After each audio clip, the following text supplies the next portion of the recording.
Hey, yo, what's going on, guys? Got a brand new episode of Marvel Yap for you guys today. We got episode number 55. We're going to be talking about high voltage. We're going to be answering your guys' questions from the last Yap. And we have a Series 3 tier list. Are we going to make it a good one? Is it going to be a bad one? I don't know. There may be some discrepancies here and there. Anyways, let's go ahead and jump right into it. And as always, we're joined by the hostess with the absolute freaking mostest, the man with a mustache that could light up the world, the blue eyes as bright as the sea, the blue-eyed white dragon, not my Dance. How are we doing today, Dance? You can't give me this big of an intro, my man. It's too kind. It's too sweet. Oh, he's such a great individual. Doing well. You know what's weird about today? Or just like this... It's going to be weird, I think, for like the next, I think, 2 or 3 yaps is there's going to be a brief period of time. Yeah, the next 2 yaps, including this one, is going to be the period of all of the yap is where you and I are different ages. Yeah, it's crazy. Because your birthday was yesterday, day before? It was on Saturday. So like a couple days before in this time frame of this quantum time-lapsed yap that we have going on. It's not as bad when we try to do a patch thing. We talk about data mines. But yeah. How was your birthday, Mr. What is it? 28? Because I'm 27. I'm now 27. Wait. I thought you were older than me. Nope, 1998. Yeah, me too. Wait, no, you're not. You're 28 now. No, 98. We're in 2025. Math. Wait, am I 26? Yes, you're 26. No, wait, I'm sorry. Time out. No, this is supposed to be like me wishing you have. Hold up. How old am I? No shot. Wait, am I 26? I could have sworn I'm legit. No. I'm not even trying to do a bit right. This is even. God, this is such a weird way to go into the episode. I could have sworn I'm actually. What is 7 plus 8? Wait, I am 26? Wow, this is, math is not something that is in a Marvel Snaps game version. No, I kid you not. So I'm going back to school because I didn't actually ever get a degree, and I'm trying to do that. I've had to do so much math over this last weekend. I've had like so much geometry, so much trigonometry. My brain's been freaking fried. But also, that's no excuse because I legitimately just thought I'm 27. I can't believe it. Wait, I'm 26. Yeah. Dude, I've got a whole extra year before I'm old. I think old, by the way, is when you get to 30. I think that's when you get old. Or like 30? You're not young anymore, at least. You're not. I don't think you're necessarily young anymore at 30, but like I don't think you're old at 30. I think you're old at like 50.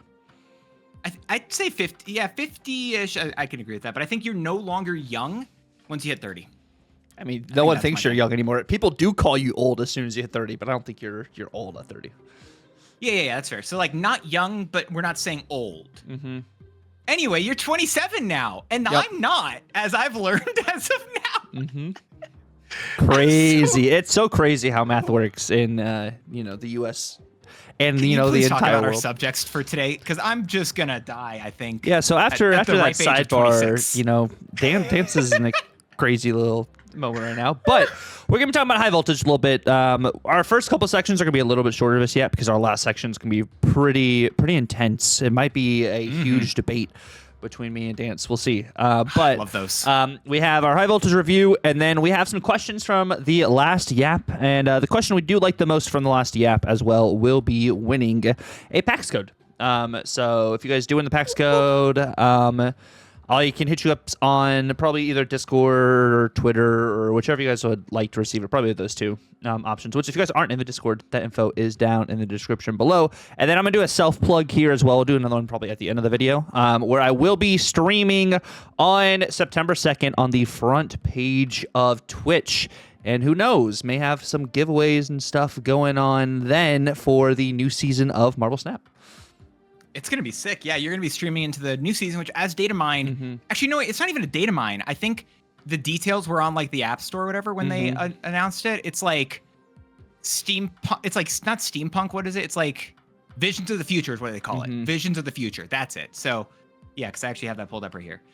Visions of the Future is going to be that one, which they didn't give us any fun details. I was really hoping they would. They didn't give us any fun details about the like what game modes we're getting. But we pointing out last update did say we were getting Sanctum Showdown. Never got that. That's true. Maybe we'll get that, or maybe we'll get something new. I would love to get another Grand Arena with a band system maybe similar to what we have in High Voltage right now. Would be pretty cool. So speaking of high voltage, I mean, just going straight into the first topic with the high voltage review, did you see what I believe was said in the Marvel Snap Discord earlier today about high voltage? No. Enlighten me. Griffin said, what is it? Why are Cosmo and Armor banned while Mercury / Cannonball, Negasonic Teenage Warhead, and Juggernaut are all still around doing their thing in high voltage? And Griffin said, and I quote, "We're trying new bands to see how it goes. And here's the important thing. We'll continue to try new band lists in future iterations of high voltage." So we might get some different band lists, like, oh, well, they were banned this time, they're not banned this time, so we have now a different select group, or the group just gets bigger and bigger and bigger. Potentially, but I also I really thought that was cool. I thought that was really interesting, the fact that they're just saying, like, hey, straight up, we're going to be changing up this band list. We're going to be trying to do different things. And I don't know what that's going to look like. I don't know when the next one's going to be, but I just thought that was very cool and interesting. But for this section of high voltage, how have you been enjoying it? I know the band list obviously is a little bit different. I was really worried it'd feel too samey, but I don't know if I feel that way. What's going on for you here?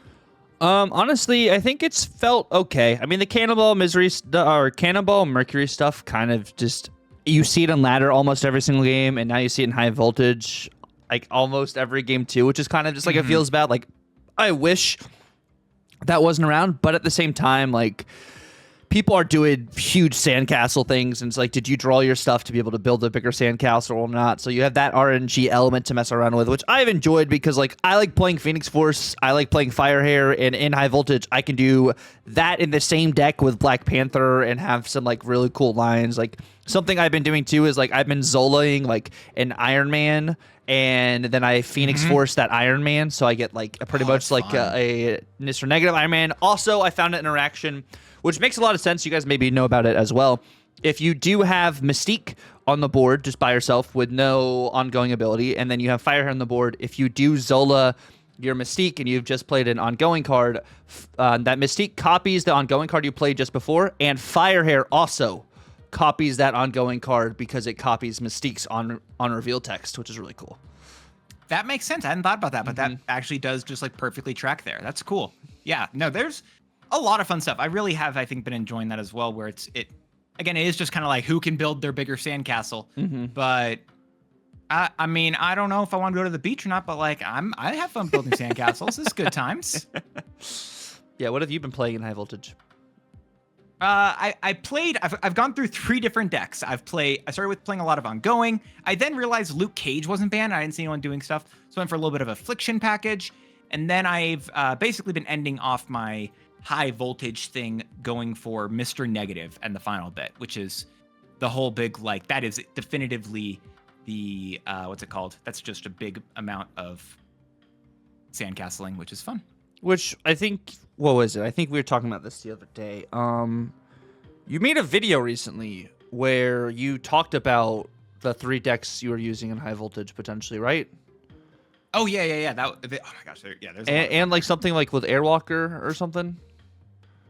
Do you have Airwalker? Airwalker is the fun stuff. Yeah, I do have Airwalker. Yeah, you. I don't think I don't have Airwalker, but if you guys did want to check out where you can maybe see an Airwalker deck, or if you want to see the 3 decks that Dance used in high voltage before high voltage goes away, you can totally check them out on Dance's YouTube channel, which will be down in the description below, and you can catch him playing these cards as well live on Twitch, which will also be down there. And if you want updates daily on what Dance is doing and videos that he has been making, definitely also follow his Twitter. Remember, following his Twitter, following his Twitch, and subscribing his YouTube is all free.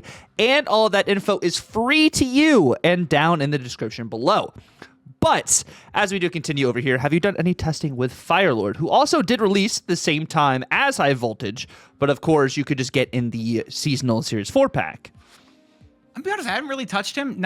I feel like I almost played with him inside of the same list where I was having fun with Airwalker, but I just didn't, and no real reason. It just hadn't been something I was super stoked about, so I hadn't messed with it a lot. I don't know. Nothing against it. Just really didn't do a whole lot. How's it been for you? What did you? Because have you played with him? I guess I've been playing a lot with Firelord, and he's very fun. I like that it's the targeted, either discard or destroy. It's really cool, and it procs you. Like it lets you know in your hand if you have something that he can bring back, and it's something you can combo like pretty well. And I honestly like they're supposed to kind of go together like Airwalker and Firelord, but like at the same time, I don't play them, or probably won't be playing them in the same deck because I don't necessarily want to revive Airwalker with Firelord. I'd rather revive like a Cassandra Nova or like a Sage, or I've been playing a version last night where you're actually using Wolfsbane and you revive a Wolfsbane back and actually get some value. It's very interesting because Wolfsbane, you're like, why? Why are you playing Wolfsbane? But you also have Venom in the list too. You can revive Venom. Like there's a bunch of like different things like in outs. And of course, Cassandra Nova right now I'm actually liking a lot. Even in like I'm seeing more Airshim, so I'm snapping into just the Airshimness. You have Firelord in that list, or not Firelord, you have Firehair in that list. And if you get, Cassandra Nova, she goes off one time. And then you Misery her, she goes off again. And then if you Firelord her, she goes off again. So that's 3 different procs on Cassandra Nova. And if you've destroyed her at least one of those times and you have Fire on the board, that's another one. So your opponent gets hit at least potentially 4 different times in their deck by a Cassandra Nova. -4 on a card is pretty substantial, I would, assume or I think that's a fair assumption to make that is a very large detriment, to say the least. No, that's actually incredible. I love that stuff. Yeah, I definitely feel like this Firehair has really come into her own, and straight up, I'm really enjoying her. I'm wondering if we're going to be seeing, as like more people get Airwalker, more people get Firelord, I wonder if we're going to be seeing too much of her, is kind of what I'm a little bit concerned about. I love the card. I do not want this to be a thing, but you know what I mean? Like I'm a little bit concerned that we're going to see a thing kind of similar to like a Victoria hand, where that deck became like everywhere, even though it was like sat under like the radar for a bit of time, but all of a sudden it kind of jumped up. That would be interesting. I think one of the main differences, though, between like a Victoria hand and a Firehair is like you have to be way more into combo heaviness with the Firehair, and I think that's kind of like the consistency you have to kind of like keep in mind, that it's not going to be as consistent. Whereas like the Victoria hand, what you have that really also makes that deck really good is the unknownness. And like we don't like Arishin because of the unknown, but we're okay with the card generation and Victoria hand and stuff because it just feels more fun. It's more freeing kind of situation. And I think that's like, yes, it's combo as well, but I think it is easier to kind of get the combo, or like to stop the combo with like a Firehair, than it is with the Victoria hand, which is also why Victoria hand, performs better, because there's way more different outs, it feels like, with a Victoria hand than with like the Firehair style lists. I think the only card that you typically don't know about, though, in a Victoria hand list is like the Iron Patrioted card. Well, I mean, if they run that. That, or it's like, well, if they are playing the Moon Girl, because there's the Moon Girl version, there's Iron Patriot, yeah, Mirage, know that they probably have a bunch of other cards. What tech cards, which version of it are they running? Are they running that's fair. Like tech pieces? Or do they have the Shadow King? Like there's... Yeah, there's some of that stuff, but I think that's more akin to just how did they build their deck, rather than, okay, what random card did they get, I think. Which, I mean, potentially, yeah, but like in comparison to Firehair, it's like very stark differences between the two. Fair. Yeah, that's probably the incorrect comparison there, but I don't know. I guess, I don't know, trying to bring back into high voltage conversation. I feel like I've been legitimately actually really enjoying the high voltage a lot more than I expected to. I kind of didn't care for, like, the last one was like all cosmetic things, didn't really play it. But this most recent one I played, I was like, oh wait, no, this is just fun. I'm just actually having fun. And I literally caught myself. I was like, wait, I'm just playing this for fun. This is all I'm doing right now. Like, okay, I didn't expect this, but I'm kind of down. Yeah, and I think having the ban system helps too, with the aspect of I'm just going to do my daily missions now in high voltage, and I don't have to worry about, all the Shang-Chi, Enchantress, Cosmo, all this other stuff that's just going to be like pretty toxic. I can do the daily missions I want to do. And like even the cosmetics were pretty decent. Like, what borders did you get from your cosmetics? Gosh, I want to say I think I got silver or gold metallic. Okay, I got black cosmic, so I was like, that's great too. Yeah, that's awesome. So I like that. Like the rewards aren't crazy, but like they're okay for what it is, and then it's not like it's a complete grind fest. I think we talked about it too. Like, how many different resets do you have to do to get Firelord? I think, or not Firelord, to get Airwalker, it's 12,000. You get 750 per reset. Technically, when this goes up Monday, so like yesterday, I think is technically when you can do it without doing stuff. But that's also assuming you only are doing those missions, not really counting in all the wins and such. That's true. So I got mine, I think, actually on Sunday because I just finished stuff up and I was just playing it for fun. Oh yeah, because you can, if you just do it, proactively. If you're just playing the game mode, the wins do, inevitably like add up. So that makes sense. But in general, I'm pretty okay with this high voltage. I don't think it's like the best thing I've ever seen, but I like this more than more of the past iterations, I think, of high voltage.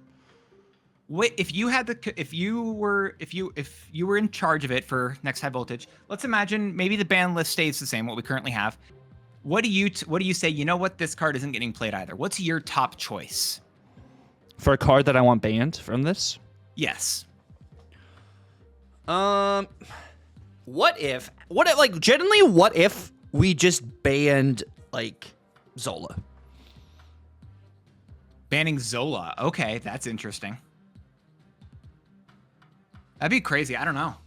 I know, like, I don't hate it. I don't know if you need to with the Stardust, but that is fair.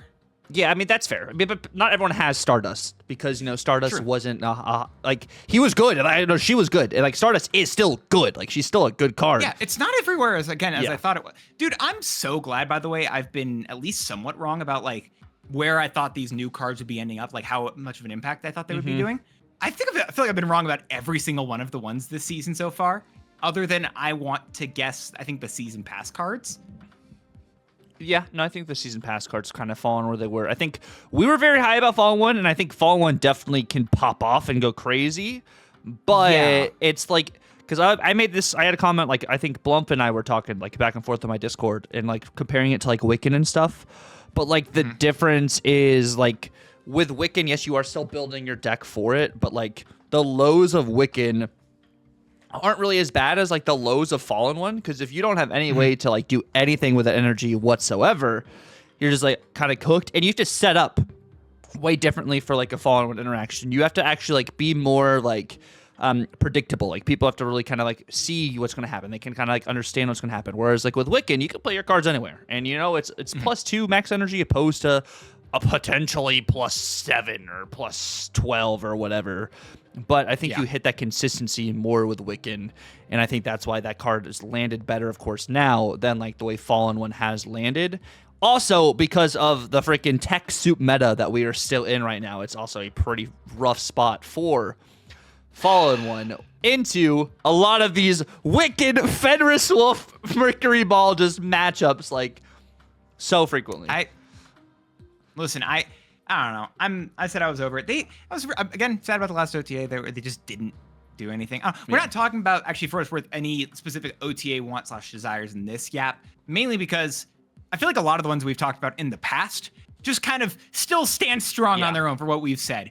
And so we're gonna do the Series 3 thing, just kind of talking about general all that stuff. I think instead there, but not even on a balance thing. But I feel like if I had that same choice where it's like I get to choose one card just to ban. The thing I was sad to see to not see, I think, in high voltage was Move. I actually really feel like I want Mercury banned in the next one. Not Cannonball. I want Mercury banned because for one, Cannonball gets worse when Mercury isn't there. And for two, Mercury is just like, it also just shuts down a lot of that movement stuff. And you can, maybe Scream's just going to suck then. Maybe Scream's just really bad and it's too powerful. But at the same time, I kind of still want to see that world. I want to exist with that stuff just to see what happens there, because maybe it's just fun to see the new Human Torch that we got, who still probably isn't great, by the way, just become that much better.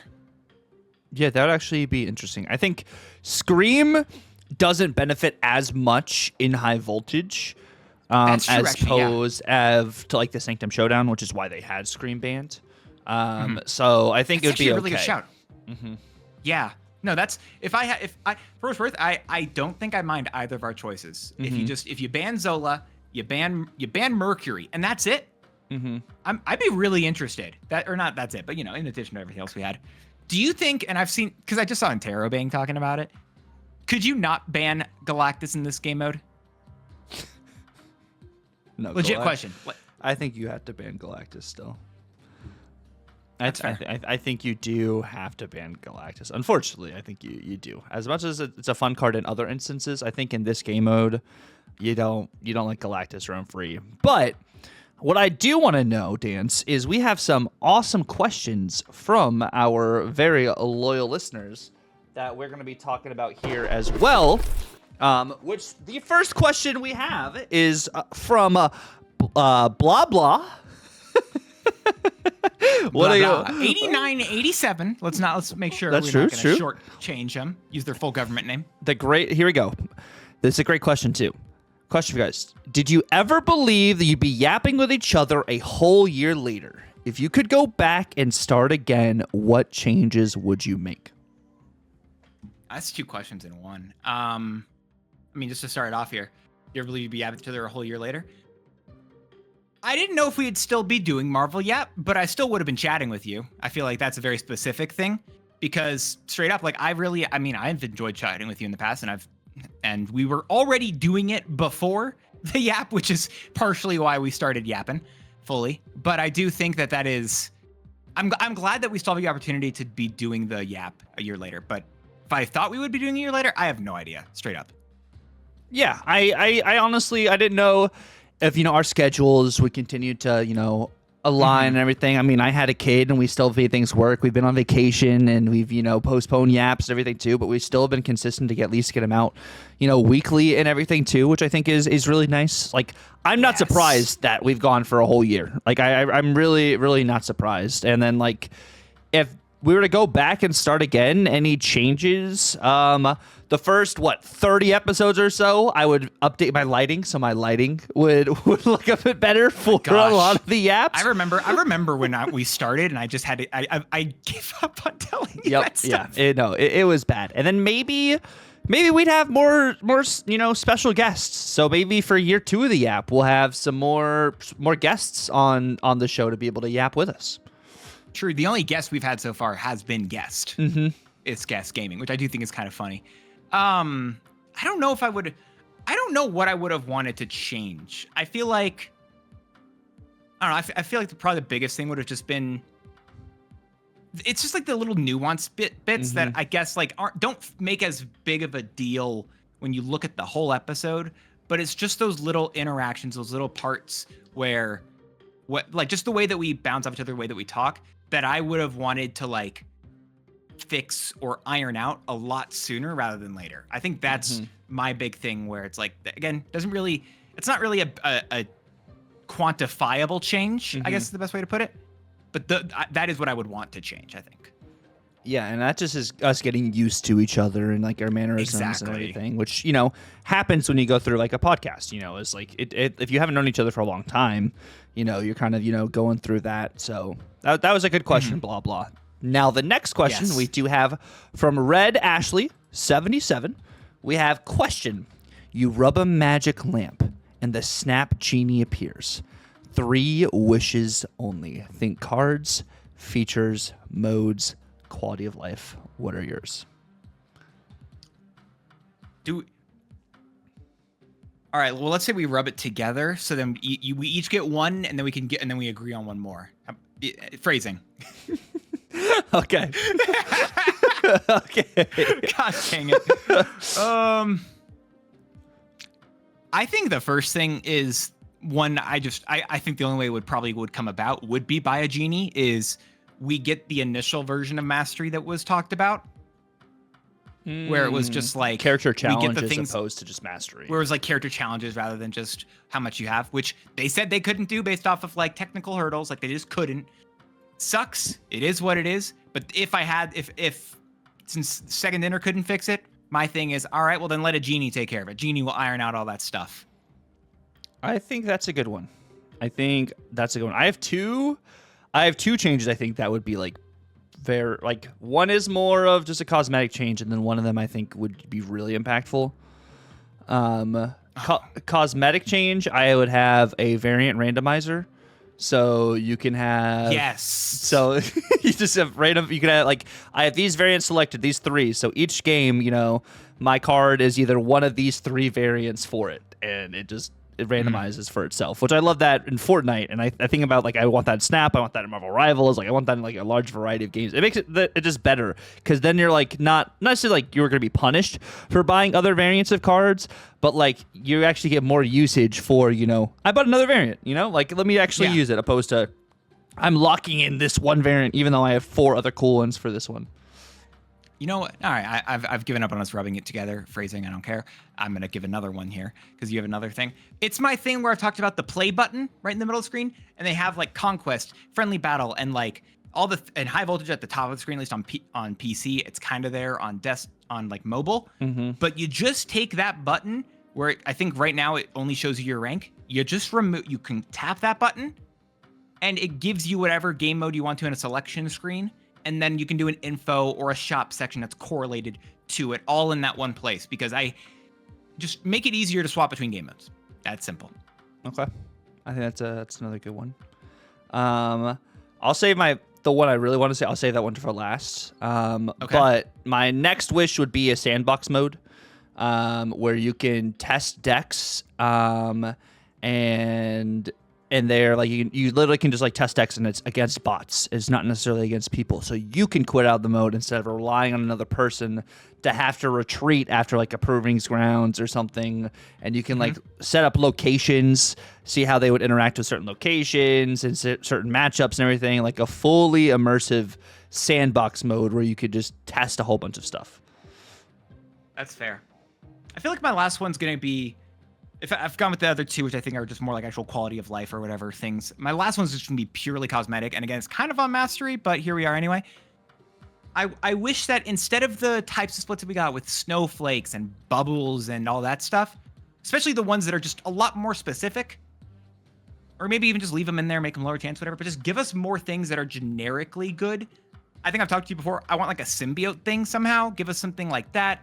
Give us more things that are like, I don't know, like lightning-esque. You've got water. You've got 19 different versions of fire. I don't know. More stuff like that, not that are just generically cool, rather than all the stuff that we currently have with just like the rays and the bananas, which I've learned recently was because of banana split. Maybe I would learn that earlier and I forgot. And I just think it's dumb and I don't like it. But I mean, we've even seen the pixel like flare data mine, and we even saw it in the Grand Champion game mode, but we just actually haven't seen it in game. That's what I want. No, I'd be down for that. And then quality of life change. I want this is gonna be like a hybrid. Like I want a better new player experience. I want there to be a way where you haven't been playing the game for a while. I think they had this at one point. They maybe they still have it or they don't. Where you haven't been playing for a while. You know what? Here is 12,000 tokens. Here is a seasonal Series 5 pack, or not seasonal Series 5 pack, a Series 5 pack, a Series 4 pack. And then if you don't have all Series 3 cards and a Series 3 pack, like you're given just pretty much a front load of welcome back. And then in that as well, they have trial decks where you can try decks. And it's like, this is the deck of the week. You can try it for the week. And then if you like certain cards in it, you have an opportunity to potentially, open, like I'm hoping that's what they're going to be doing with creator packs is they have a trial deck, and then that'd be fun. After like you've tested with the trial deck, maybe you have to get 10 wins with the trial deck, but now you get a pack, and from that pack you have an opportunity to get one of the cards from that trial deck. Like that would be pretty sick. I think that's even just a different thing, honestly, where it's just like trial deck. Yes, I agree. Trial decks would be great. That is just a good idea, and I think that should be definitely done in Marvel Snap. I'd love that. All right, I'm sold on that one too. All right, and then I got another question from Red77 Ashley Tucker. Did you end up keeping the litter of kittens? Yes, I do still have the litter of kittens. We have named them Hiccup, Scrunch, Mayday, and Tide, based off of Riptide, because he's got like little ripples in his fur. Aww. And then, let's see, we have another question. Okay. The Juggernaut question we have from Ashley. We've talked about Juggernaut a couple times in the past couple yaps, so we're just going to refrain from it on this one. 585030. Sorry, we're refraining. I'm really good at refraining. And then next question. Ashley asked a lot of questions. Do you agree or disagree with Second Dinner's stance on not taking community suggestions for game changes? I don't think it's even a thing where you can talk about like agree or not, because there's like legality in like ideas, like who thought of an idea or whatever. Because if you are just directly taking off someone, there's a world where like people could probably even argue that they have rights based off of that. And so even if I don't want that to be a case, like even if I wish that Second Dinner could make those changes, I also completely understand why they probably don't, because if they do make those changes based off of something that someone else gives, I feel like they can be actually like, oh hey, wait, this was like intellectual theft. Is that what it's called? I feel like that's something. But yeah, so like I agree, but not because I feel like, just because of what I'm saying there. Yeah.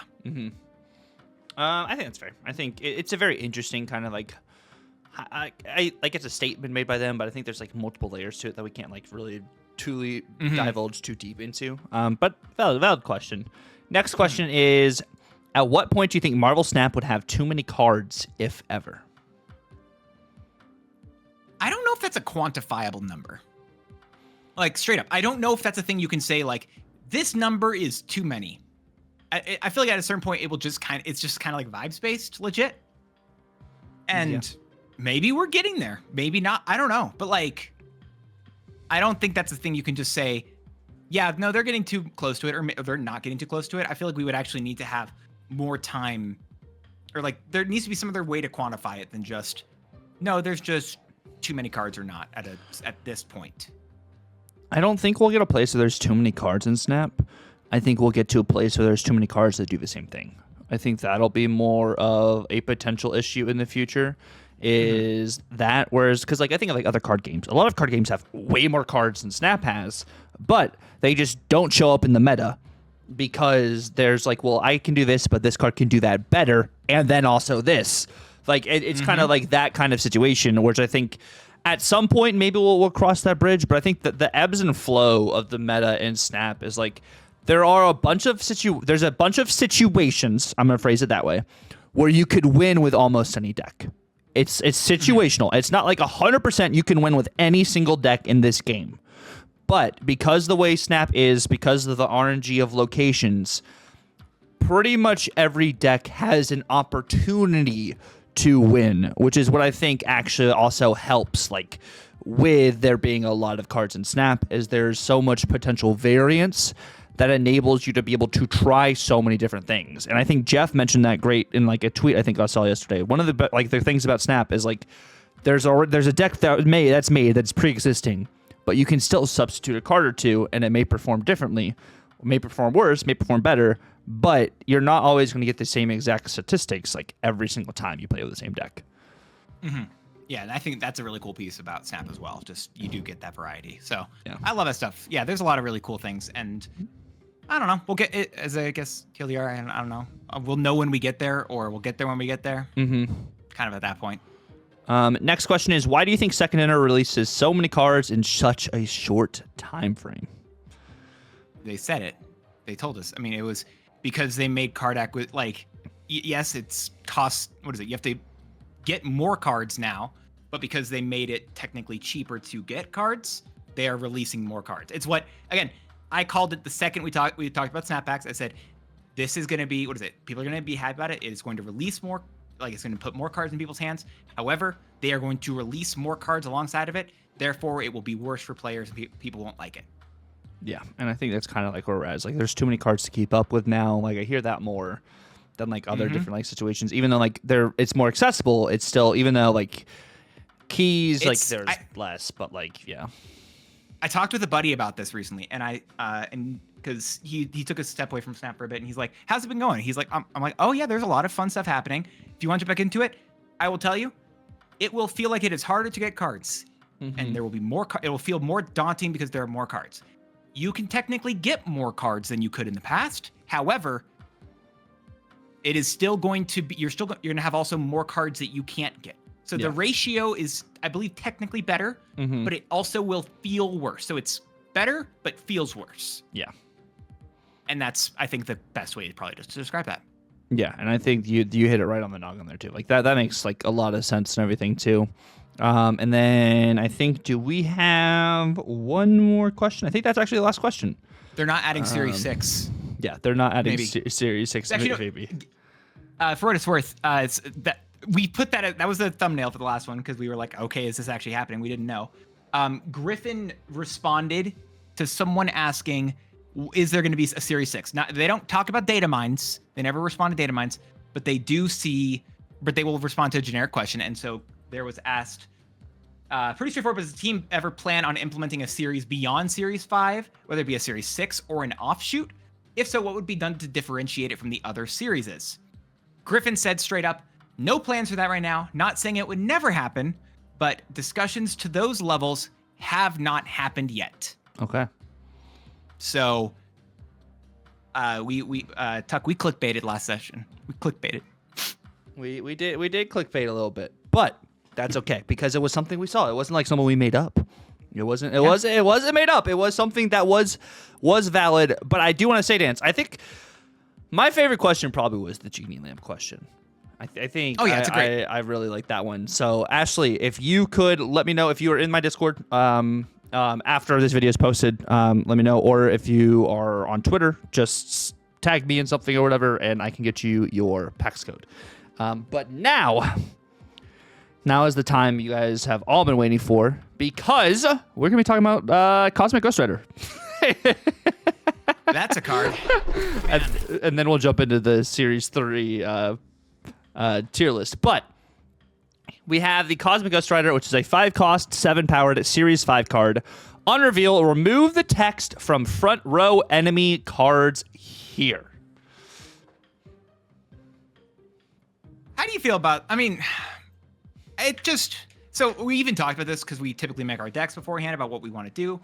And we just got to the point where, like, I don't know what else we could really be doing with this stuff. Like, in general, it's probably going to be fine. But also, how do we talk about this? How do we bring, like, what's a deck that actually gets built with this stuff in mind? And I didn't have anything particularly interesting there. But it is also, like, I don't think the card's going to be bad.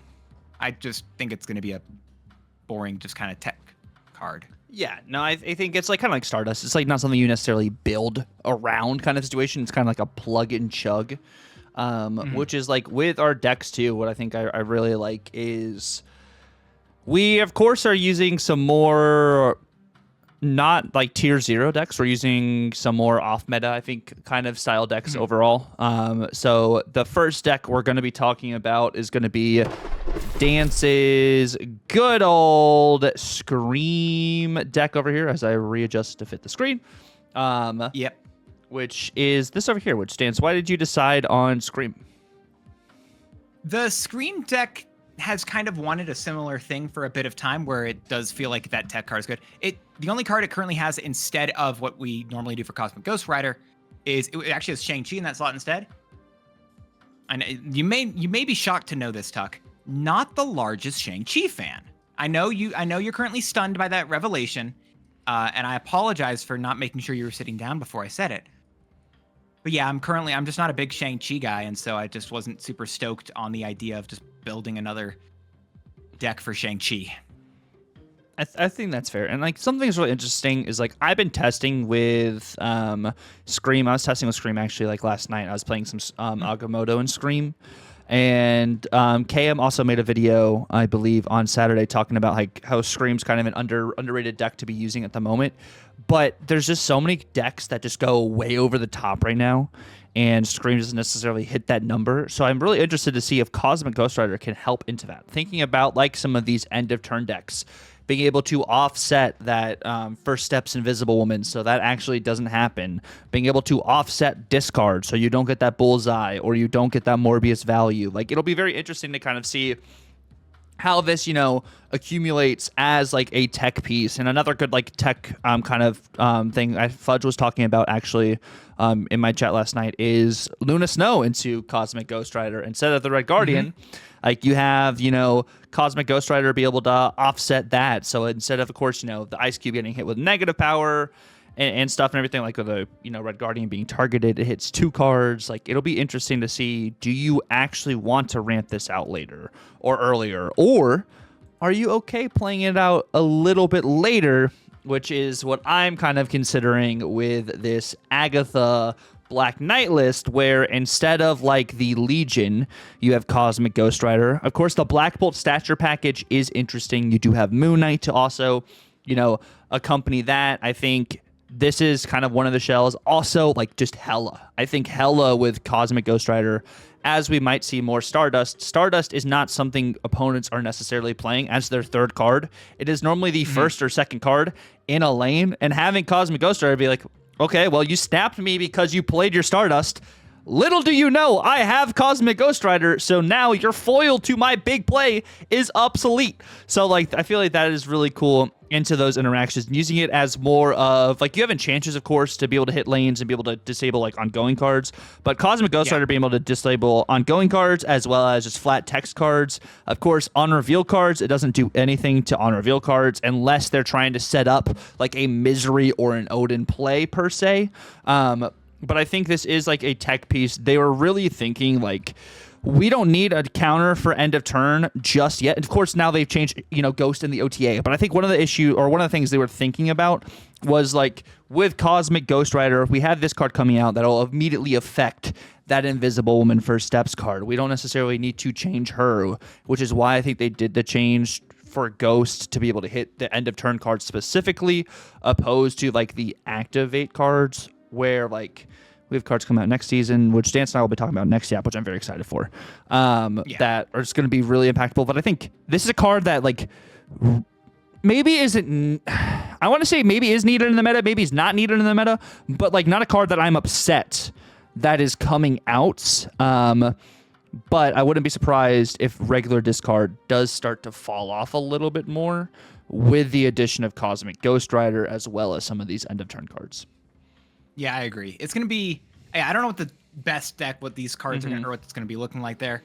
But I'm not, like you said, I don't hate the card coming out. It doesn't feel like a card that I'm as upset about. And I don't know, it's kind of, like we talked about before, it's kind of a bit of vibe space there. But at the same time, I do think this is also going to be one of the really good decks where you're going to be able to use Cosmic Ghost Rider, because you're getting all the value. You're going to be able to potentially use it sooner.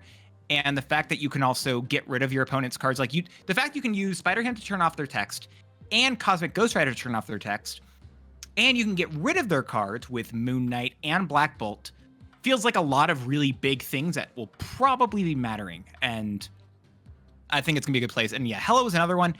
I just didn't want to do a Hela deck either. I don't know. I want to see, like, what if it is just a plug and chug? What if you just plug it into the other place? So this could be another card kind of similar to Stardust, where I feel like there's a good chance we could be wrong, but just because it's a card that can exist into a lot of places, not because we are definitively wrong. It's just it could fit in a lot of different places. Well, you think we were wrong about Stardust? I mean, I already said I was wrong about Stardust. The fact that I said I didn't like it as much, and I was worried about it being omnipresent and all that stuff.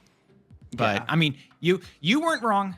Give you that. I'll say that you were not wrong about it. You're not wrong. If y'all listen, if y'all don't want to be led astray like I did, lead y'all astray, then you should be going over to his channel, which you're already watching on TUCCRR, youtube.com/Tucker. It's a great place. He's also on Twitch. He's on Twitter. He's on TikTok. He does all the things, all the places. He's putting out great content. Seriously, if you don't enjoy it, then you're wrong. So I'll just tell you all that. If you don't enjoy his content, you are just incorrect. But he really is a great individual, someone who I personally enjoy yapping with on the weekly. And like he even said earlier, he's going to be on the front page of Twitch next week at the season reset. So if you want to be able to see some very fresh content, be able to hang out for some really cool stuff potentially going on at the same time, go over to twitch.tv/Tucker, give him a follow, subscribe everywhere, do it. He's awesome. Your life will be better for it. Yes, I did just say you were a life betterer. I appreciate that, Dance. I want to say one more thing about Cosmic Ghost Rider. I think something that this season has been really kind of present about is the fight for priority. So I'm very interested if Cosmic Ghost Rider, I think, might fall along into that fight for priority, especially into specific matchups, in order to be able to get the most value from this card. Like we were talking about going into that end of turn style deck. like making it so you're snapping into the end of turn style deck, but like you're not revealing your Cosmic Ghost Rider maybe until later into the game, or are you going to be able to play it as soon as you can, kind of thing? Or do you want to give them that sense of comfort that they're going to be okay? You know, nothing is going to be wrong here. They can snap back. Like I think like this is a potential. I mean, it's a 5-cost card, so like it's like your turn 5 play, but there's like potential for this card to be like a psychological kind of threat too. Yeah. And exactly. Especially during the first few days. Really feels like there's going to be a lot of having to rethink how you're playing the game because of just the knowledge of this card existing. Yeah. Which I also think is there's a lot of interesting stuff there. Yeah. So I'm interested to see that. But we are going to go ahead and move on to our Series 3 tier list, which the way we are doing this tier list, which shout out to guests for making the original tier list. We have now changed some of the way we're doing it. But we're going to have best of the best. Do these cards need to be nerfed? We're not saying that these cards in this top row need to be nerfed, but maybe there is a warrant for some changes. We then, of course, have strong, balanced, niche, needs synergy, and then rework or just bad are kind of just. I do think I was gonna say the need synergy bit is kind of similar. We can talk about these very quickly, but I think one of the cards I'm just gonna say we should potentially put into the need synergy. We talked about this earlier, was just Adam Warlock. I was skipping ahead slightly because I don't think he's a bad card, but I also think that he needs something else for him to like. You can't buff him and make him a 2/1 because I think that just makes the card too good for that free card draw. But at the same time, you kind of just want more things to work with him in order so that you can get additional value out of it. So, again, not saying it's kind of that very fine line between technically it's not actually bad, but also it needs some plays. Like Dakin is another really great example where we thought Dakin was a problem. We thought Dakin just wasn't good for a bit of time. Then Bullseye came out, and Dakin was all of a sudden a really great card. Yeah. Where it just needed some sort of synergy. So it's probably still balanced, but it just doesn't feel great because putting more stats in the card is either it wouldn't make a difference or it's just too good. Yeah, and I think also balance and niche kind of are really similar at the same time. So some of these cards probably could go in either other one of these. Just want to say that for reference too. Whereas something like an Absorbiman, I think could go into balance or niche, but I think it's more niche at the moment. I'd agree. Yeah. I think he is just kind of more of a niche card now. Again, I don't think he's bad. He's just like, you can't use him everywhere like I think at one point you were able to. He's just kind of he's a card that exists and is probably still fine. It's just not crazy and everywhere. Yeah. And then Arrow, I think Arrow is kind of also in that niche category or potentially the need synergy category. I feel like she might be closer to that need synergy category. I don't know. Maybe she's fine. Maybe she's just a niche card. Like even in the Scream, like when you were playing Scream, right? You said you're playing Scream recently. Was she being played personally? No, and I've seen her in some of those decks, but I think you just play Cannibal instead. Which Cannibal Series 5, but yeah, I don't know. Maybe that's an issue with other cards rather than just her. I don't know. I'm kind of fine with her just being a niche again, which is.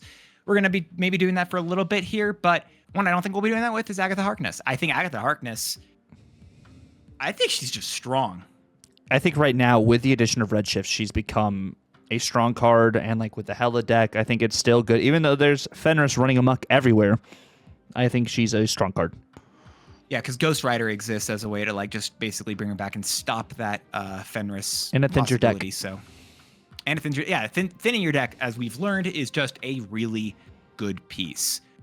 Am I crazy for saying you think Agent Coulson's balanced? Is he actually balanced? I think he's okay. I actually think I think he needs just like. Or actually, no, needs synergy. Needs synergy, or he just needs like a +1, legit. I think needs synergy. I don't think he's bad. I think he's another just needs synergy style card. That's fair. I think Adam Warlock's better than him, though. I think you should swap those two. I'm gonna throw that out there. Do you disagree?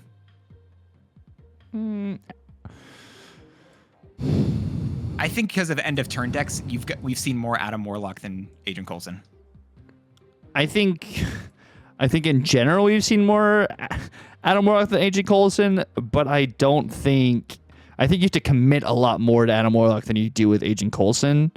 which is why I have Agent Coulson higher. Whereas Adam Warlock, okay, well, it works at end of turn, but if you don't buff this card at all, like, and you're most often than not activating your end of turn stuff on turn 5. You're not like playing this, or not on turn 5, on turn 6. You're not activating to get an extra draw on Adam Warlock early. Yeah, that's fair. That's fair. We won't push it too much there, but Zola's just balanced, I think, actually. I think Zola's balanced. We were talking about, in high voltage, me wanting Zola banned, but that's just in high voltage where you have the extra energy to go crazy. I think Zola's okay. Atuma. Atuma is a needs energy below Adam Warlock. Yeah, I'd agree with that. Atuma's just a card that it's a 410. There's a world where the set, like, something else changes with him and he immediately becomes great. So it's just like, I'm fine with Atuma. Baron Mordo is reworker just bad. Yep. Like, that's not a good card, simple put. Bast, God, I kid you not. Bast, I think, got so much worse because of the Havoc change. Well, I mean, C3 is still really good. Is she being played in C3? For some reason, I thought that like C3 wasn't using her. Yeah, I've seen her more and more in C3, and still in like the Agent Venom style decks. Yes, of course, Havoc did get the change, and that kind of stinks for Bast a little bit, but I think she's balanced. That's fair. Maybe just like a niche thing then. I don't know if is she balanced? Maybe balanced. Well, yeah, she's Zola and Bast are both niche. So actually, I think they both are going to be in the niche category. I think Zola's more generic because you can use it in a few, like, you can use it in more decks, I think, than Bast. I don't know. Maybe it doesn't matter. I think you use them in about the same amount of decks. I think both of them go unbalanced. Maybe just bottom of balanced. I think they are both very niche. All right. They're balanced but niche. But so I think I'm wavering more towards the niche. We can totally adjust this later for sure, but I think they're no. It's actually all locked in. We can't do anything else. Just like we can't bring them back to our hand with Beast. Strong or I'm gonna kid you not. I actually want to say balanced. Beast has not been good. Like, Bounce hasn't been a great play. I know there's been a couple of Bounce decks that have been going around, but in general, Bounce hasn't been a big archetype in a hot second, and that's what you want to be able to do with Beast. He may be a top of balanced if I'd be fine with that. I think, like, it's just the second you get something else that you really synergizes well with him, I think he immediately becomes a lot better. But also, yeah. Black Bolt balanced. Yep, 100%. Black Cat. I think she's strong. Yeah, she's a 1/5 right now, but she's arguably one of the best 1-drops right now still. Yeah, that's fair. She could be potentially better, right? She may be. Yeah, I think best is probably fair there, legit. And let's put Black Panther right next to her, obviously. The Black Cat and then the bigger Black Cat, right? I think either niche or balanced. I think it's niche. I don't know. It's played in less decks than Zola, is my logic here. Yeah. I think we put there. Black Widow, reworker just bad. I'm going to go crazy. I want to say needs synergy because of Jocasta coming out next month. That does the activate abilities of cards at her location. Okay, we're talking about what is in the game currently right now. No, but it needs synergy, right? So then once that card comes out, would that be the synergy that Black Widow needs? You see? Why are you playing this with Jocasta? To the same reason you did Grandmaster with Black Widow in the past? Yeah, but are you playing? I think there needs to be more activate in that Black Widow deck than just like Jocasta. I think like Jocasta needs another activate card with Black Widow in there to be able to get the value you're talking about. Because like, yes, it does, stop an opponent's draw. Yes. But like Jocasta is also an activate at the same cost slot. Like it's going to be like, is it a Ronin deck? Are you playing it Ronin? Are you playing it in Darkhawk? Like I feel like this just right now, I think still needs help. And like, yes, Jocasta comes out, but like that's another month from now, and we're looking at presently. You just said Black Widow needs help. It does need help. AKA she needs rework. Synergy. Rework also means help. No, I think synergies also help. No, I think Black Widow is worse than Baron Mordo. I disagree. I will let you put her above, I think, but I don't even think I could. I don't think I could go with her that low as well. Like, I don't agree with that. Well, we have to agree to disagree. Here we are. Brood is just... I'm going to It's either bottom of strong or top of balanced. I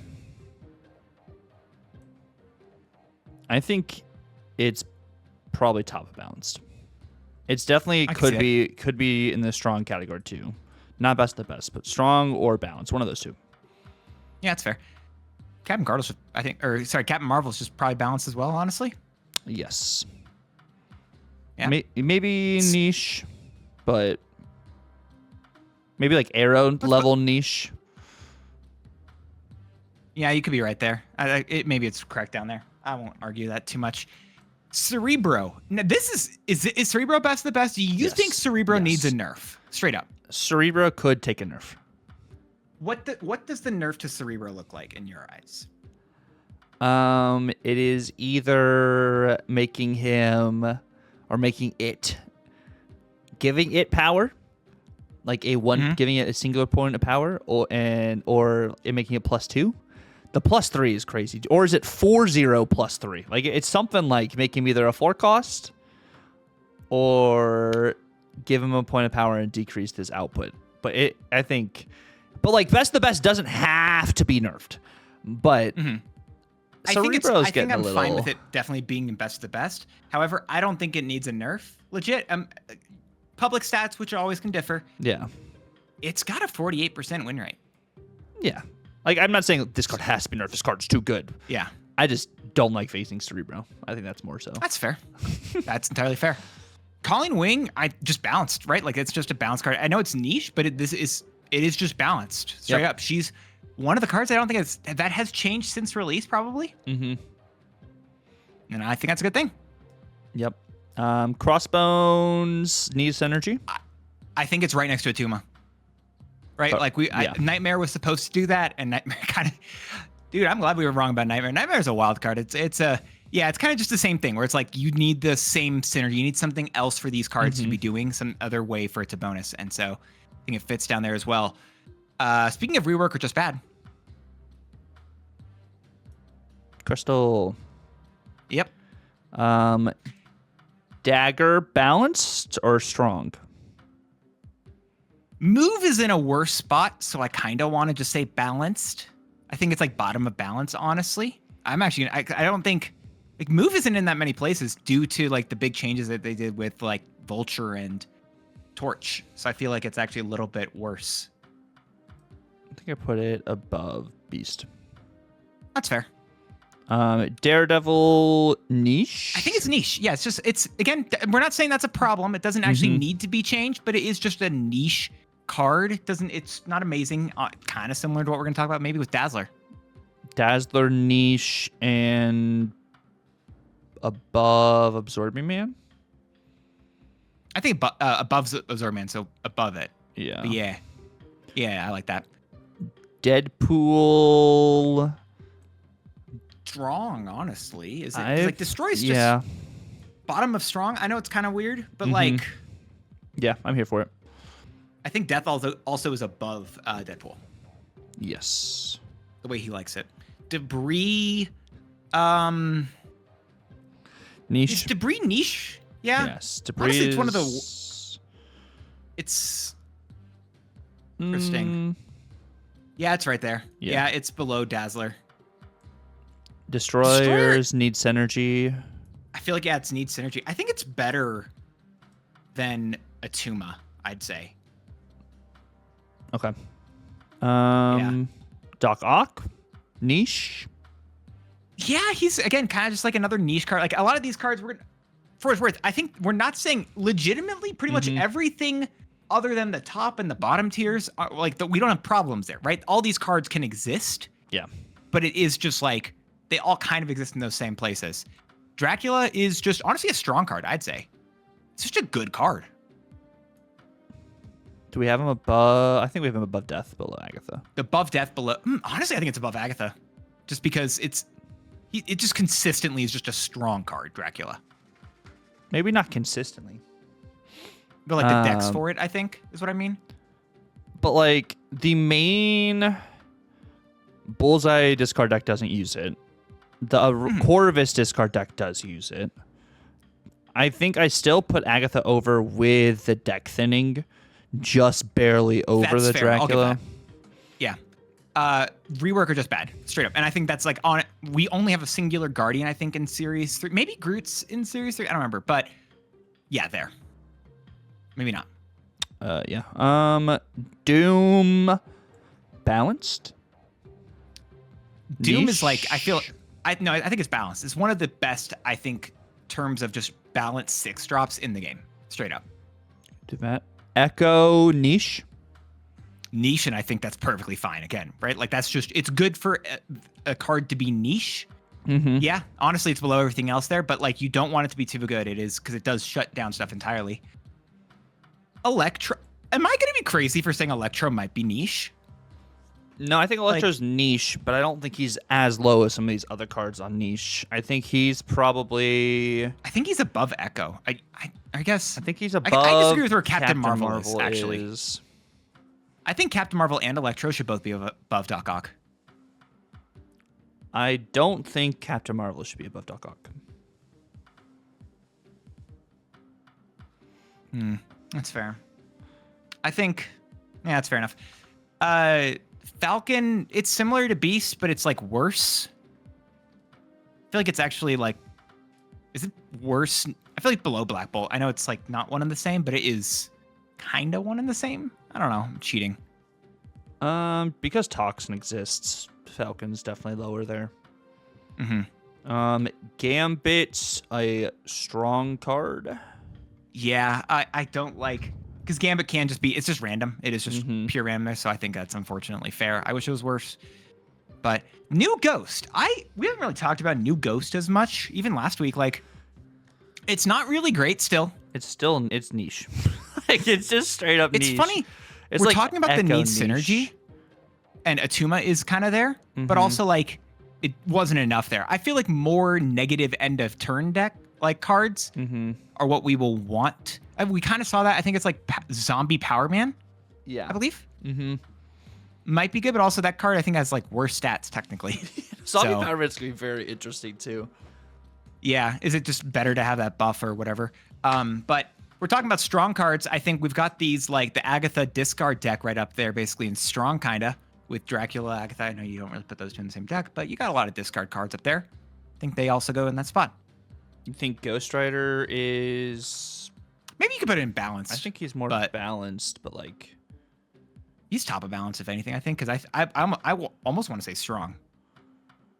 I mean, if we have Deadpool in strong, we probably could have Ghost Rider in strong. Yeah, put him at the bottom of strong. Just, you know, we can move it if we need to. Ghost Spider balanced. I think it's niche much more so than anything else, I think. Right, like move we talked about, like it's the reason why Dagger's lower here too. Like it's not even that amazing. I think Ghost Spider for like what it does still in that like style deck, I think is balanced. Like and like public stats say C in a 40 like net zero cube rate, 49% win rate at a 3% popularity. I'd be willing to say top of niche, but I don't think it's balanced. If we have Falcon in balance, we have Ghost Spider in balance. All right, we have it in balance. Good point. Giganto is going to be in that niche, and I think he's below Panther. Or above Panther. Arrow even. Yeah. Yeah. Goose in niche is only good because Cerebro is here. Only reason. This could be one of the worst cards, legitimately, because it's only good in Cerebro too. Do we have this here? Or here? Yeah, I like that. I think Captain Marvel is being done dirty, so I don't want Goose ahead of her. Below Captain Marvel in niche. Green Goblin is also niche, but at the same time, I think Green Goblin's better than Falcon. Yeah, I'd agree with that statement. That's correct. Balanced above Falcon. Havoc. I think Havoc was going to be like strong or like best of the best, but like I think I would have even said balanced before, and I feel like I still want to say balanced. I think it's still balanced now, but I put him probably right there. Yep, above Dagger, I think. Below Doom. Hazmat. those, I mean, the hazmat decks have kind of fallen off, but that doesn't mean I think it's bad. I think it's balanced. I think it's, again, just kind of niche. Balance. It balances there, I think too. Balanced, Below Falcon. Above Falcon? above Falcon, above Green Goblin, above Ghost Spider. I'm thinking also of like the there's that Quicksilver Domino weekend deck with Affliction right now, where you can get like some extra Malekith value. And since this is still within that slot, I think that's still pretty good. Hela. This is a balance card. This is kind of one of the things where like this makes a deck. I think honestly, currently Hela is balanced. We'll see if it changes with first Ghost Rider or Cosmic Ghost Rider, whatever the next Ghost Rider is that we have. But I think it is just probably a balanced card. This could easily change in a week. This needs synergy, I think. I know that there's that one deck that you talked about that was using it, but in general, Helicarrier is not doing enough. No, it needs the other cards in this deck to be able to do what it does. Like, it's a good card in that deck, but it's a need synergy card for sure. Definitely. This is also is this kind of need synergy as well? Like, I don't know how good Hellcow currently is. You're running Corvus instead of Hellcow. You're okay discarding more stuff right now. So I'm thinking Could this be Rework is just bad. Yeah, Rework just bad above, maybe below Crystal. Yeah, below Crystal. Hercules that should go to like needs synergy or bad. Yeah, bad. Honestly, I think it's still bad. People have been trying, and I have not seen anything. For what's worth, I think Hellcow, I know we're not doing full like OTA talk, like what we want to see. Hellcow's one that could go 4/7. Back to where it was originally. But that was when it was discarding two cards, yeah. But it only hits one here, and I think they did two big things to it. They took a point of power and made it, I think 4/7. This, I'm going to say, is the number one. I'm okay with Hood. Top best, the best right now. Yeah. In Series 3, I think Hood is the best card in Series 3, potentially. Depending on what else we have here, I might forget something else. At this moment, it is the best card in Series 3 right now. At this moment of us making this right now. We'll see what other card... Well, there's a card. There's a card coming up. Yeah, we have Leader coming up. That's fair. There's another card that's better. But I know. Howard the Duck needs synergy. You need a reason to use it. This is like, it's technically very close to Rework or just bad, but there's not a lot you can be doing there. And Torch is a 3 cost now. This is an older... How do you feel about the new Human Torch? I think he can still get pretty big, but I think it's more balanced now. It's definitely more balanced. I think it's no, either. Is it above Dagger? I guess it's probably fair above Dagger. Yeah. All right. I'm down. Invisible Woman niche. 2/4, by the way, now, not a 2/3.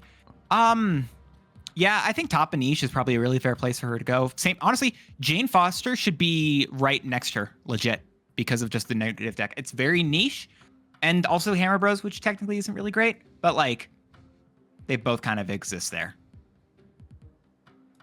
Jean Grey is going to Rework just bad. Juggernaut is going above Hood right now, and best of the best. I want you to be wrong. Just so I'd like it on the record. I would like it on the record. I want you to be wrong. Are you wrong? I'm not answering that question. Let's go to the next card. Kingpin is niche. And you're not even really running him in Scream anymore?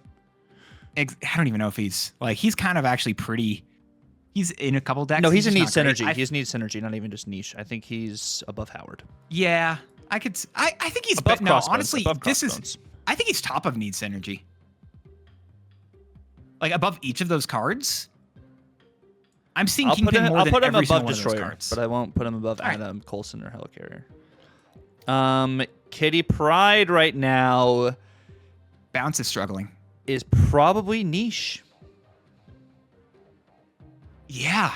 This is interesting just talking about the balance of Series 3 cards. Like, I'm actually really happy that we have so many in this, like, balance. Like, none of the, like, I think the only one, you know what? Helicarrier should be lower, I think, still. I know it's that one deck, but that is exactly one deck, and it, for, like, months, I do think it should be below Kingpin. That's all I'm going to say there.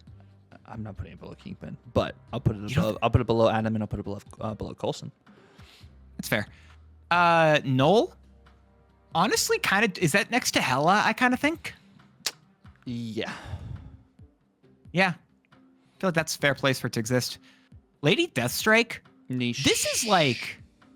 Is she niche? I feel like I'm seeing her in more like Agatha decks recently as well. Yeah, but I think I feel like she's actually just a good card. Still niche, but I put her below Doc and above Panther or above Doc. The worst part is that she can't get rid of Electro, and I loved that. Yeah, that's just pain. I think it's below Doc. Sure, I could take that. Leader is Needs synergy. Needs. I mean, the synergy with leader is like Sandman. The meta to change, basically. Whenever you're playing multiple cards in the final turn, he's a lot worse. Mm-hmm. But if you can typically just drop one thing, then he's a lot better. Okay, put him right below Kingpin. Lockjaw is another needs synergy.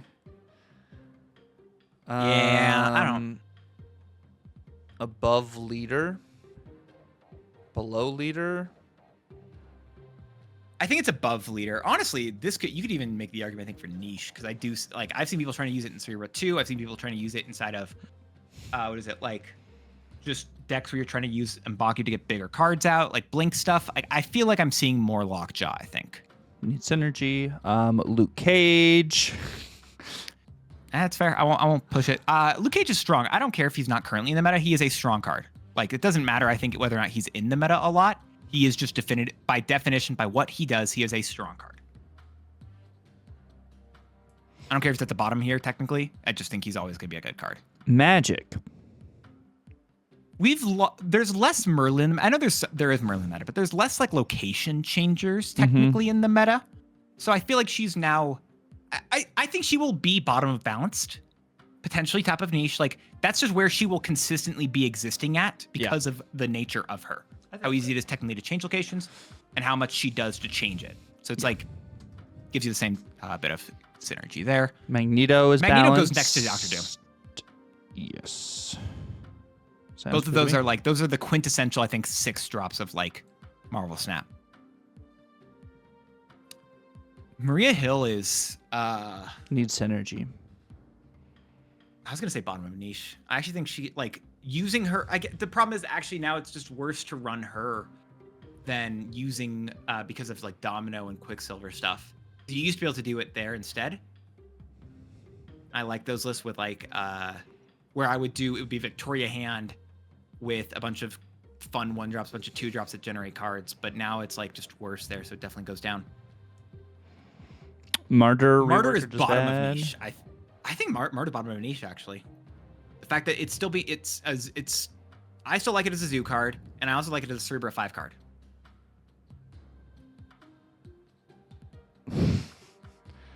Any card that goes out of its way to proactively lose you the game, I think is pretty bad. Well, I understand. Put it top of rework or just bad, and I'll be okay. Okay. What about Master Mold? This is also potentially like this. Maybe it's needs synergy, but like Master Mold's been struggling. Put him above Murder. I don't hate that either. Maximus is balanced? Question mark. I think it's niche. He's much more of a niche card. Like it's exactly like the Invisible Woman Ronin deck that he's in, basically. Okay. M'Baku. It needs synergy, straight up. Like I won't. M'Baku's fun. He's not good. He is like he's worse than niche, which we have as need synergy. I'm here for it. I've loved using the once and future on M'Baku. Balanced Miles Morales. Honestly, this could still be stronger. Like movement is just a very good piece, just in general. Let's put him above. Yeah, I like that. Above Human Torch, below Havoc. Actually, no, we're gonna put him above Beast. I think that's better. Mirage. I think it's been a strong card because of Victoria Hand. You would put it above Hela, Null, Brood, Doom, and Magneto.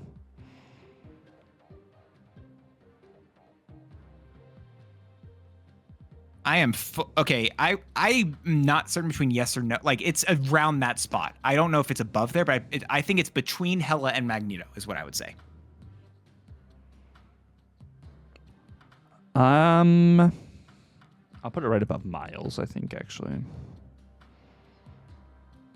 It is a 2-3, by the way, as well, not just a 2-2. Yeah. For speaking of 3-4, not 3-3 for Mobius and Mobius. I mean, it just kind of goes into whether or not we have a cost reduction meta currently, and right now we're not really there. So I feel like it is just I don't like Mobius getting power, but at the same time, this could be a niche, could be balanced. I technically will accept either one, even if I don't love the card. Yeah, we can do niche right below Jane. I wonder why. Anyway, MODOK is this is strong. Strong or balanced?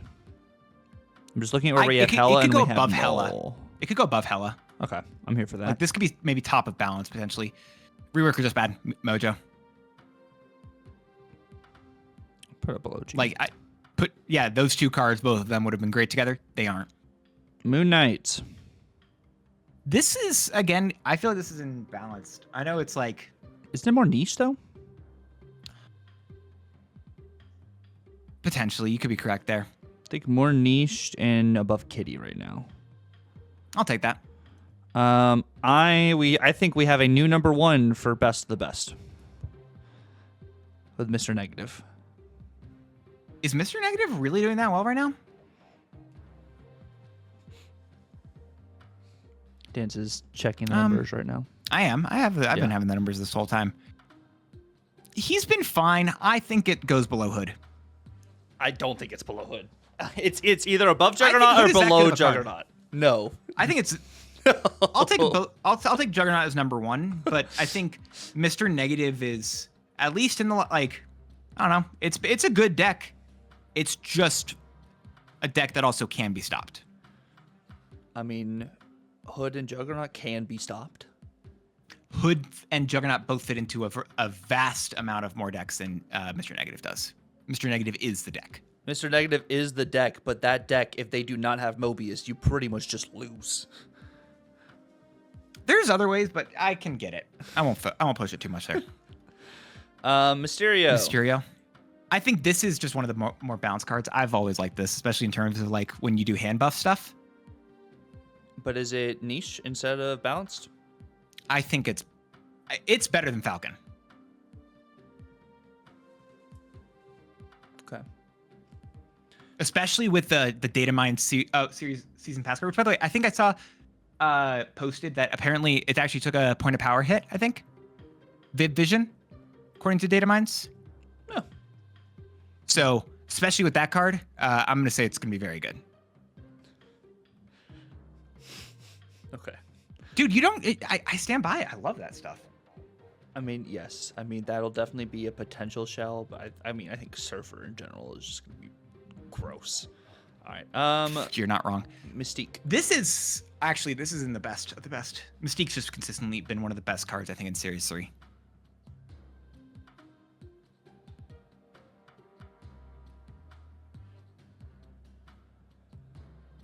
I'm down for bottom of the best. If that helps. I don't think Mystique is one of the best of the bests. I think she's balanced. I don't think she's necessarily top tier.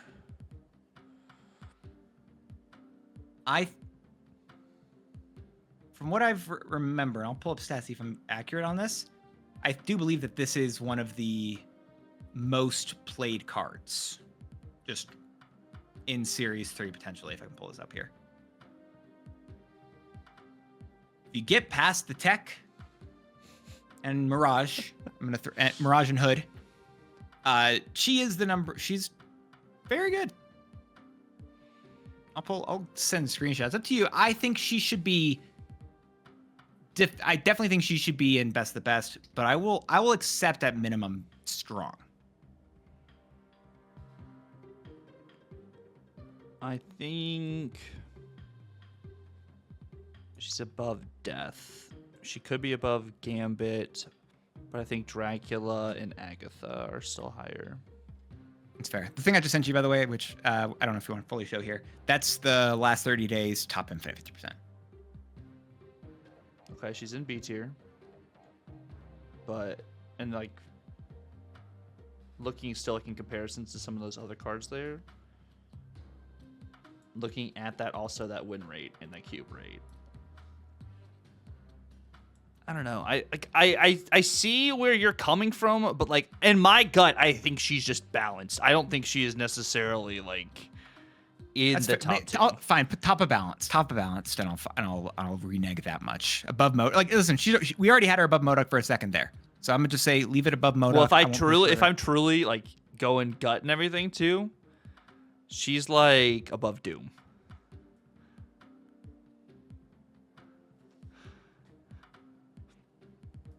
Above Brood, I think. I'll say that. I'll put her above Colleen. I won't put her above Brood. I wanted best of the best. No. You can put her above Brood. No, I put Brood above Mystique. This guy. All right, fine. Nebula. Niche. Yeah, niche and just fine. It is what it is. You'll put her here. Negasonic. Strong. This is best of the best. Or best actually, of the I'd best. say. Just put her above Black Cat. Yep, I'd agree with that. She's just a great tech card. Nick Fury. This is this is below Adam Warlock.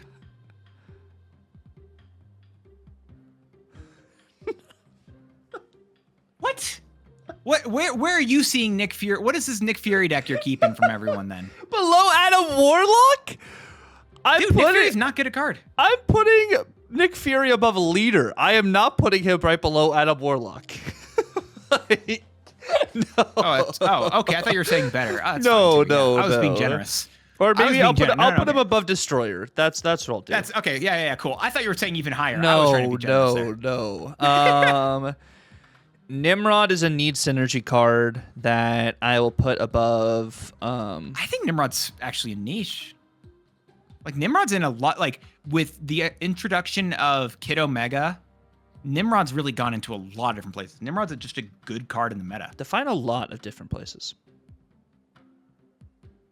Kid Omega. More places than Giganto and Arrow are used. Or even Black Panther is used. They're using the same deck, so I'll put them right here. Ah, there you go. Omega Red is a rework or just bad? I think this is, still, I'm going to, you might disagree here. I think this is higher in the rework or just bad, but I do agree. Oh, higher in rework. I was about to say, like, what? No. I think it's above Black Widow. Because I think it's actually, like, it's technically fine, but also, like, it definitely, speaking of rework or just bad, Orca, done. This is potentially one of the lowest cards, I think. Okay. For a 16 power is not, no. This is, I think, one of the lowest. I will stand by it. We said it forever ago, but I'm going to push it. Orca, Namor, on reveal, done. Thank you. Anyway. Okay. Patriot, niche, or balance? Yeah, I think it's niche. I feel like Patriot's fallen a bit in the meta. Not saying it's bad, but it's definitely fallen. Okay. Yeah, I'll agree with that. I'll do here. Polaris. Polaris is higher. Bounced. Yeah. This is Above Beast. I was gonna say below Black Bolt. Yeah, okay. I mean, I put him above Black Bolt. Put her above Black Bolt. Sure, I actually think Beast could still go down lower though, actually, if we're looking at it. Put Beast above Mysterio. Yeah, I agree. Cool. Psylocke. Niche. Niche, it's fine. Like this is literally, I don't know. You could tell me any of these stats for Psylocke, and I'd be fine with it. Quake. Niche. This is another niche card, but I'm also really I like this card, so I'm gonna give bias potentially. So I'm gonna try to hold back on that, and I'll let you choose. Move Giganto also in front of Howard. I think it's next to Destroyer more so. I think a 2-1 and Crossbones go above Giganto. Quinjet. Yeah, I'll give it. Strong. Yeah, just a strong card, I think. This is maybe bottom of strong, honestly. You think it's... I think Death is better, at minimum. I think Quinjet is better than Death. Okay. That's fair. Red Skull is... This is Atuma Crossbones. Like, it's the same style of deck, I think. I wish it was better. Don't get me wrong. I just feel like it just needs more for it to work well. It's a need synergy, but I think I'm actually going to put him above Lockjaw. Sure. Yeah. Rescue. Rework are just bad. Gosh, these cards are just awful. I don't get the way a tier maker, like, it's a platform everyone uses. It's just, I don't know. Rock Slide. He's actually getting played in a way I kind of was surprised by. I feel like. How do you feel with him? I think you probably have had more experience with Rock Slide. I think he's still niche, but like I put him above Nebula and Moon Knight in that like Maximus Daredevil kind of area. Sure. Yeah. God, there's like 19 sub tiers we could be doing here, but whatever. Yeah. Rogue. This is honestly, this might be stronger in niche. Just has no play rate right now. It doesn't. You're not wrong. The high voltage may be pushing some of that idea for myself, I think, here. I think it probably is. I put it Quake tier. I hate that, but I'm not going to argue. Ronin is balanced. I honestly would say Ronin is balanced. Like in the image I sent earlier, Ronin was ending out that A tier, which by the way Quake was in for what it's worth. But yeah, it's because Quake just steals cubes. She really does. I think Quake should be balanced, and I think Ronin should be closer to that. I don't think. I mean, like Quake still is like really niche in like that circumstance. Though is like, okay, well I'm gonna tech Quake in right now. It's like, okay, and you look at the tier list the list that Dan sent me. Quake is in 0.8%, and Ronin is in 1.6. So Ronin is in quote unquote double. And they also had the highest cube rate. They do have the highest cube rate. But that's like the surprise card kind of cube rate for Quake. Ronin, you kind of know what you're playing. Which is why I'm going to push both of them being balanced here, I think. I can move Quake higher up in niche.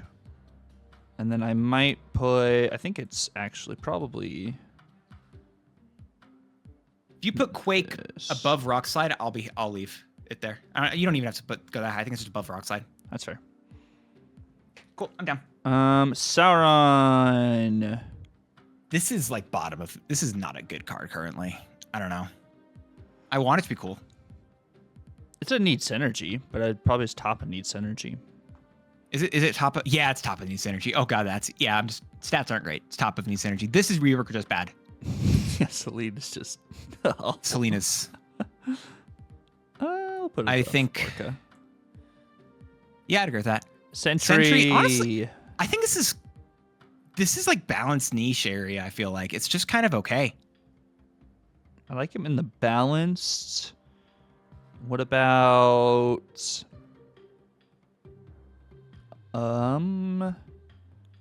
right below Polaris? I like that logic. Yeah, I'm down. Sarah. Strong. I mean, this is just strong, straight up. Like, this is probably... I think it's below Quinjet. Yeah, I'm here for it. Yep. Shadow King. Best of the best? Question mark? No, definitely. This is... above Negasonic, I think? Yeah, I'm here for it. Because it can wipe an entire lane opposed to Negasonic's a singular card. Yeah. Negasonic does have the surprise factor, though, which is fun. Shauna's kind of niche. Like, I don't think she's bad right now, but it's just like... She just... Yeah. Stats actually are showing a little worse for her, so maybe it's like, yeah, I feel like down there is probably going to be fair. No way above Captain Marvel. I will refuse that. No. Why is she not better than Captain Marvel? Captain Marvel actually wins you games. Shauna gives you Martyr. And Loki. For that reason, Sharks, I'm here to say Captain Marvel should be above there. She-Hulk. This is balanced. Honestly, it's just balanced. I was gonna even say strong potentially. I feel like she's used in a lot of places, but maybe that's just again because she is a well-balanced card. Above Ghost Spider. I'm down. Shuri needs synergy or rework just bad. What do we think? I think it's. We've even had a week where like we wanted to do a lot of stuff with Shuri, and she did get played. I just don't know if that means that. I don't know if she's really great still. I feel like it's honestly, I'd say this is bottom of niche. I think Echo is better, and so is like maybe Ghost. I'm here for it. Okay. Yeah. Silk. This is just balanced. This is one of those ones where it needed synergy. We said Silk should get buffed, and then we got Hydra Stomper, and it felt great.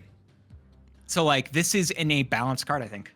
I'm here for balance. Do we put her above She-Hulk? Cool. I'm here for it. Silver Samurai is reworked just bad. I think this is the most playable out of every single card in the rework category.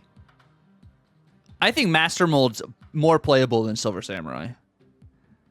That could be Quest there. Bequest, I don't know if that's the word. Whatever. Surfer is balanced or strong? Bottom. I want to say bottom of strong, I think. Okay. Snow Guard? This is next to Maria Hill, wherever Maria Hill is. Okay. That works. Spider-Ham. I mean, he's fine currently as an activate. I don't know. It's still bugged, by the way, where I still get pigs, by the way. Oh, really? Even after the newest patch, I still get pigs. So, I don't know what that says about him. Put him in niche. That's fine. Spider-Man's niche. This is, oh, God, yeah, I guess you're correct. Is there any other movement cards we have in niche? If he's better than Arrow, honestly, I think he's better than Spider-Ham just because of how good he is for that movement deck. Below Quake or above Quake? I think above Maximus, and I'm good with that. Above Daredevil? I don't above Daredevil. I'll do Actually, above yeah, Max. I like above Daredevil. Okay. I'm not pushing either way. Coin flip. We'll do above Daredevil. Yeah. Okay. It's easier than above Daredevil. 2099. Rework are just bad. Or honestly, it could be a need synergy, but like, I think it's rework. I think it's rework just bad. Below Hercules, above Selene. Yeah, it's worse than Hercules. Yep. Stature. Next to Black Bolt. Whoever Black Bolt is, just right next to him. I'm gonna put him above Black Bolt. Yeah, I agree. Stegron. Arrow. Above Arrow. Super Scroll. This is actually top of niche. This is a perfectly fine card that if the meta is an ongoing meta, it's amazing. It's extremely niche. Yeah, I'd agree with throwing Jane Foster into balanced. Yeah, we'll throw her I think you even balanced. put Ronan in balanced, actually. Yeah, and then have that I like top. that. Yeah, okay, that's fair. Taskmaster is a need synergy. Can we have a tier for make him 5-cost again now that we have Human Torch different, please? Like, I don't know where that tier exists. You can put him wherever you want to. My tier is he shouldn't be 6-cost now that Human Torch no longer is that full combo, and he should now be 5-cost, and he's fine. So wherever that exists for you, fine by me. I won't argue. I'll put him right below Giganto. What is it? Make a summoning circle around him with a bunch of candle cards if you can, just so we can summon that 5/0 this OTA. Thank you. Thor needs synergy. With the other hammer, bro, we talked about. Just saying. Above leader. Titania. Niche. Being right there. Yeah. This is next to Debris. Okay. I like it. Typhoid Mary. Crossbones, Atuma needs synergy. Like, that's just where it is. Below Thor. Works for me. Ultron. Patriot angle? Yeah. But I would put him above Nebula. I think above Nebula. I'm gonna put Kitty here. Yeah. Okay. Sure. Or above. Let's put him above Spider-Ham. Yeah, actually, we'll put him right by Patriot. Valkyrie. Sure. Reworker just. I like her. I guess it could be maybe need synergy, but like I want more. Need synergy better than Giganto, Taskmaster, and Howard. Sure. I think Crossbones is better than you're giving him credit for, actually. I think Crossbones could be higher still. I feel like I see him. Cubic Crossbows right under Atuma again. Yeah, I like that. Venom, strong? Balanced? This is, yeah. You know what? Yeah, underneath MODOK, I think. I think MODOK does more there. Mm-hmm. I like that. Viper is balanced. Yeah, probably. I think you can put it right next to Green Goblin, which by the way, Green Goblin is a 3-4, by the way, not a 3-3. Yeah. Wasp, niche. Yeah, it's fine. It's niche. Yeah. I've got no issues there.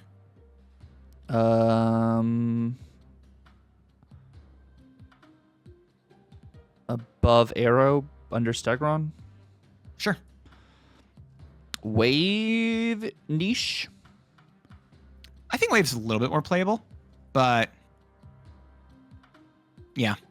Do we put Wave above Quake, below Maximus? Sure. That works for me. Wong. Wong is... I feel like Wong is going to be in a... Balanced? Yeah, Wong's just balanced here. Balanced above Polaris, under Miles. Sure. Then we have Yellow Jackets. Need synergy. This is like a definitely need synergy. Below M'Baku, Yeah. above Nick Fury. Zabu, best of the best. It's a 1-1. Is it still best the best? Yeah, it's still best of the best, but it's Okay. like bottom best of the best above Agatha. Okay.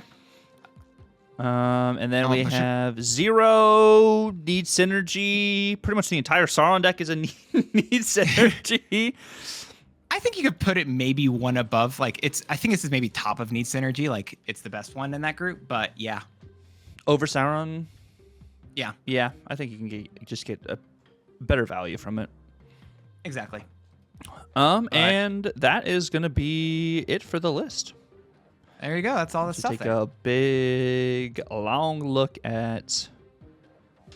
There's a lot of Series 3 cards we got here. Yeah, this is a lot of stuff, and this is a pretty decently long layout. But this is the Series 3 tier list, which let us know down below what you guys would change, because we know there's definitely going to be some changes you guys would like to have had. I think we did pretty good for the most part. I think there's a lot of stuff that could be interchangeable, and I think that's why when we talked about balanced and niche, some of these cards definitely could be interchangeable there. There are a lot of those exist in this place where it's like, yeah, all of them kind of are like, there's a lot of interchangeability between that group and between those groups. And that's where a lot of the cards in the game exist. And I think that's a good thing. Overall, just like, I don't know, a lot of good stuff. I actually feel like I was expecting more in the rework or just bad section. And I'm happy that we don't have as many there. Yeah, because we don't have the Series 1, Series 2 cards. I think that's probably part of it. Maybe some of the Series 5 cards. But thank you guys so much for watching the video. We're really looking forward also to next week's, because next week's Yap, we're going to be talking about the brand new season, breaking those cards down, giving our verdicts, reviewing our takes from this season as well.